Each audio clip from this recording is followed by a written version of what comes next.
Bismillah ar-Rahman ar-Rahim. How are you guys doing? Today will be the time for the fifth online lecture.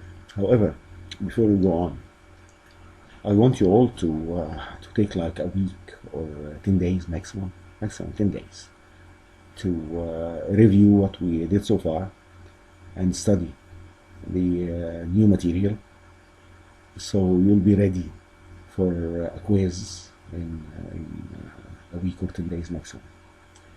And for those of you who did not turn in answers for the first quiz within the time limit which was set, they're going to have a second chance to prove how well they understand the material and studied it. So when we hold the second quiz and you guys study real well, then you'll be ready to sit for the final exam whenever it is decided. So far, I think that the final exam will be held online while you are at home, but there is a possibility that you're gonna attend the exam on campus. So I just want you to be ready for the exam whenever it is decided. So do not let Ramadan take you away from studying. They said that the exam will be after the 30th of May. So say that we're gonna have almost a week, almost a month in the week, which will be quite enough for you to get prepared for the exam. And I think that we're gonna have 2 more lectures online, maybe 3 maximum, and the course will be over. So you'll have a lot of time to study the material real well. And if you guys have any questions, just post them on our page on the Facebook. So you're ready, all set? Don't forget what I did. I'm gonna start today's lecture. Last week we explained the process of setting public policy and the different types of public policies, and we also explained how bureaucrats, how administrators of the executive branch acquire power, how they build power, and how they influence the implementation of programs. And today we're going to have a real good idea about how the legislature, the legislative branch of government, oversee the work of the executive branch.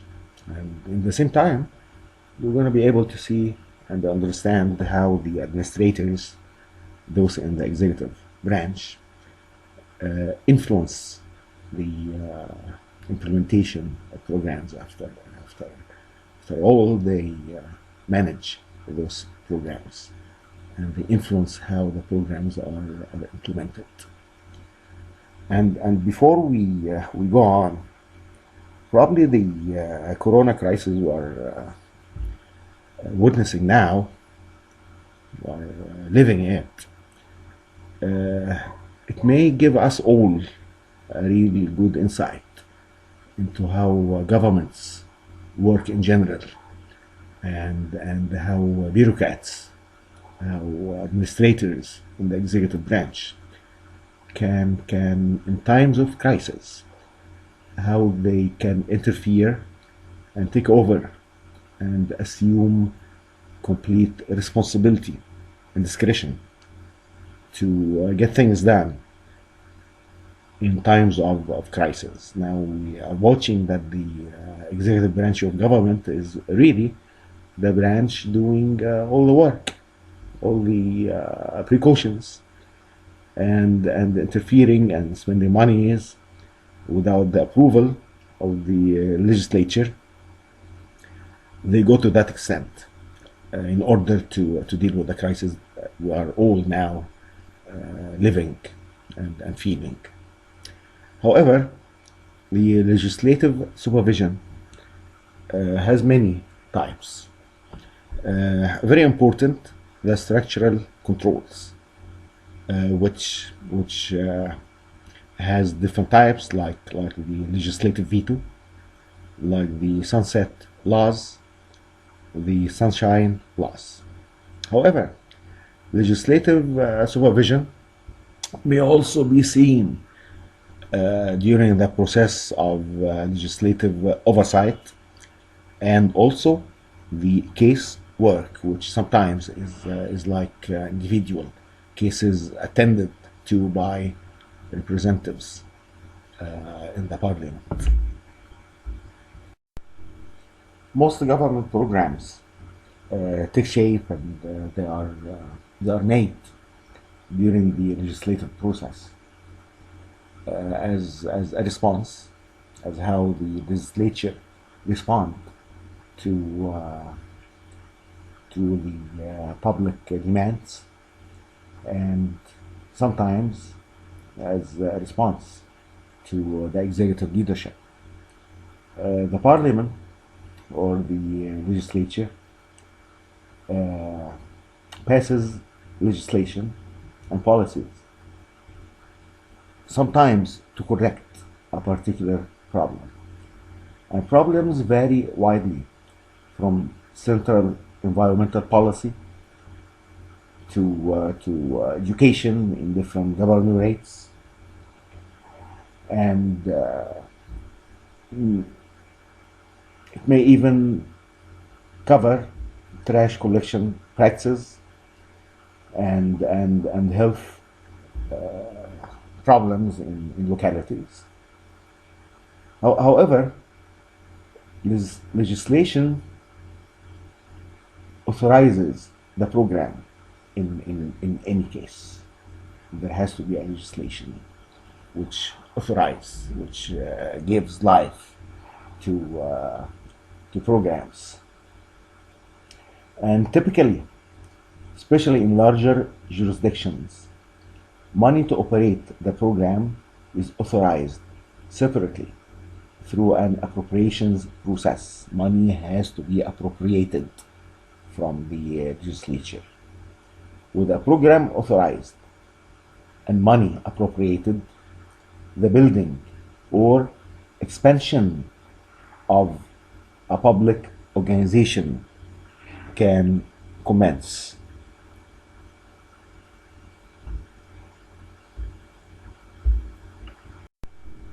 Put what we said in mind regarding the development of the legislation to the initiation of programs and appropriating the needed money.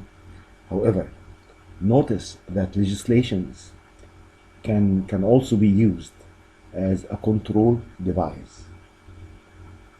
And after a program is underway, legislation may be passed to prevent members of the executive branch from taking certain actions. Whereas legislation authorizing programs must inevitably, as we said before, be somewhat general, legislative prohibitions on administrative actions can be quite specific. Do not forget that. The legislative veto, one specific device legislatures employ to control public agencies, is the legislative veto, a statutory provision that essentially said that any action proposed by the executive branch or the administrative agency under provisions of a particular piece of legislation is subject to the approval or disapproval of the parliament or some portion of the parliament, usually within 30 to 90 days. For example, legislation might authorize a new highway program, but require legislative consent to undertake specific projects. Despite the unconstitutionality of the legislative veto, the interest of Parliament in controlling the work of administrative agencies has not diminished at all. Indeed, the Parliament has found a variety of ways to get around a judiciary ruling, either informally by adding detailed rules to legislative authorizations, or by simply continuing to include veto provisions in legislation despite the court's ruling. And it should be noted that the question of legislative control over administrative agencies is not limited to the government. However, at the state level, the use of the legislative veto has been growing rapidly, and many states or governorates have adopted the veto either in the form of legislation or as part of governorate administrative procedures. Another structural control device which legislatures employ in order to assess the performance and evaluate how programs are being implemented, and to eliminate the programs which are not successful, with the sunset law. And just know that this is very important, that the person who initiated and developed the sunset law was President Carter when he was the governor of the state of Georgia. See, Carter was so very much immersed into work, paperwork and the process of making policies and process of initiating programs, and of course as a governor he was responsible about overseeing how the programs and managing those who implement the programs. And he thought that so many programs, so many governmental programs in his state were just going on and on and on, whether they are successful or not. So he initiated the act of terminating programs and have like a pause on the performance, on the process of implementing programs, until a real in-depth evaluation for each program is performed, and the program will continue to exist will be the program which passes the evaluation process. If the program doesn't pass the evaluation process, then the program is completely terminated. So the sunset laws are based on the assumption that certain governmental programs should periodically be terminated, and to continue, as we said, they continue only after an evaluation of the program's effectiveness and a specific vote later on by the legislature is held, and only programs which pass the evaluation positively are allowed to continue living. The sunset laws became popular after passing a set of laws requiring that certain regulatory agencies be terminated at a given point unless given new life by the legislature, as we said, after evaluation. Critiques of automatic terminations point out several problems, and not the least of which is the cost of evaluations. Voices said that evaluations cost a lot and they forget that programs, if allowed to continue regardless of the regardless of the outcomes of the program, then it would be a big waste. And the burden also among the criticisms, the burden of the legislature and legislative staff. If all programs were periodically evaluated in great detail, this point means that they critique the process because it may lay a big burden on the part of the legislators and the legislative staff in evaluating all programs. So put in mind that the purpose of specifying a particular lifespan for a program is to force careful evaluation of the program at some future point. However, questions also arise about whether sunset legislation has validity in actually changing our assumptions about continuing most programs. For example, consider that no one would seriously anticipate that a police or fire department would be eliminated. As so many people say that because of this point, then the sunset legislation may not be valid in all circumstances, in all situations.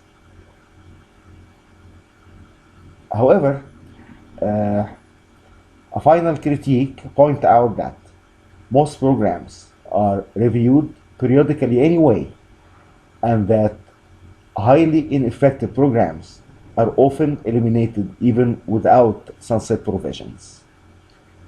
A final mechanism through which legislative bodies formally exert control over administrative agencies is the passage of broad legislation to govern agency conduct. Such legislation, applicable to all agencies, might affect administrative procedures, contracting or purchasing arrangements, human resources management, or other areas. And a good example of such a broad legislation is the continuing interest of the Parliament in accessing governmental information. And following the 1967 war, governmental agencies, probably in keeping with the military mentality of the war years, could legally classify anything as confidential, or records for which there was a good cause to hold as a secret. So it became like a habit for them and for the all parts of the executive branch of government. Well, as you can imagine, it was not difficult to come up with all kinds of good causes, good reasons to withhold records from the legislature and from the public. The practice of keeping secrets became so widespread that one parliament investigating group found that, listen to this, the Defense Department had classified as a secret the construction of the bow and arrow and the fact that water runs downhill. And similarly, the General Services Administration had decided photographs could not be taken in governmental buildings without permission. I remember one day, one of my professors back in the US visited me here in Egypt, and the guy was, he's like an authority in international business, and he wanted to have a look at the department stores which we have in Cairo, and he went with me to Omar Effendi, and he was taking pictures there to put in his upcoming book on global business. And while he was taking pictures, employees came to him and told him, hey, wait a minute, it is not allowed to take pictures of the store from inside. And believe it or not, they told him that it is not lawful, it is against the law to take pictures. So that was like the practice which resulted in many countries. That practice forced the parliament to pass the Freedom of Information Act. The law was based on the assumption that the public has the right to know, except in clearly defined and exceptional cases, where cases where information should be held as a secret. And in other words, it limited those in the executive branch from classifying documents for ill-defined purposes. The implementation of the new law was hindered by confusion about certain of its parts, and by some agency officials who still tried to maintain as much secrecy in the work as possible. These examples of constraints on the operation of government agencies are closely related to sunshine laws that require various agencies, especially regulatory agencies, to conduct business in public view. In short, to have transparency regarding how they do work and how they make decisions and decide for the programs, except under specific conditions. Government in the Sunshine Law provides the public the right to access the governmental proceedings at the central and local levels, as well as other political subdivisions, such as authorities and special districts. This law requires that any gathering of two or more members of any board or commission be subject to the requirements of the Sunshine Law if they discuss any matter that will, in the foreseeable future, come before that board for action. The three basic requirements of the law are: first, meetings must be open to the public, and second, reasonable notice in advance of such meetings must be given, and minutes of the meetings must be taken. In effect, the law prohibits members of any board or commission from having informal or casual discussions of board business outside an open public meeting for which reasonable notice was given. In the USA, see, all 50 states now have sunshine provisions for their own legislative bodies for administration